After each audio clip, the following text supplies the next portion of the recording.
Welcome back to Explore Error.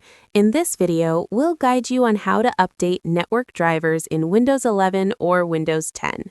If you find this helpful, consider subscribing and liking the video. It's always a good idea to keep your network drivers up to date so you get the latest bug fixes, security updates, and new features. We'll show you everything step by step so you know exactly what to do. There are different ways to update them, so make sure you watch the full guide. First, press the search button at the bottom and type Device Manager, then click on it. You will see a list of different devices, including network adapters, which we are going to update.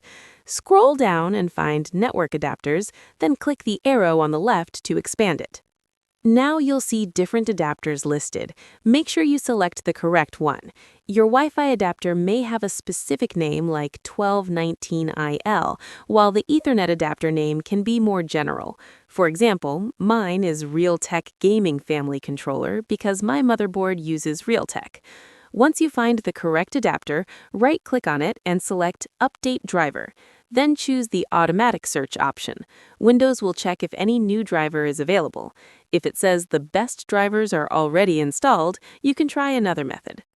Another way is to download the drivers directly from the manufacturer's website, which can sometimes provide more specific updates.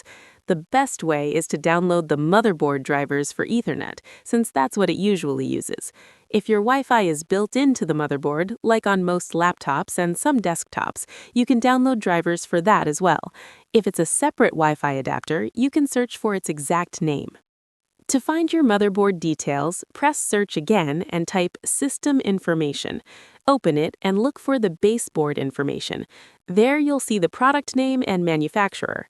For example, mine shows 09386V and the manufacturer is Microstar International, which is MSI. After that, go to the official website, search for your motherboard model, and open its support page. Click on Drivers, then select LAN drivers. Find your Wi-Fi and Ethernet drivers and download them. Once downloaded, open your Downloads folder and extract the files. After extracting, open the folder and run the setup or exe file to install the driver. Follow the instructions and your network driver will be updated to the latest version. That's it. If you found this video helpful, don't forget to like and subscribe. If you have any questions, let me know in the comment section. Till then, take care. Bye.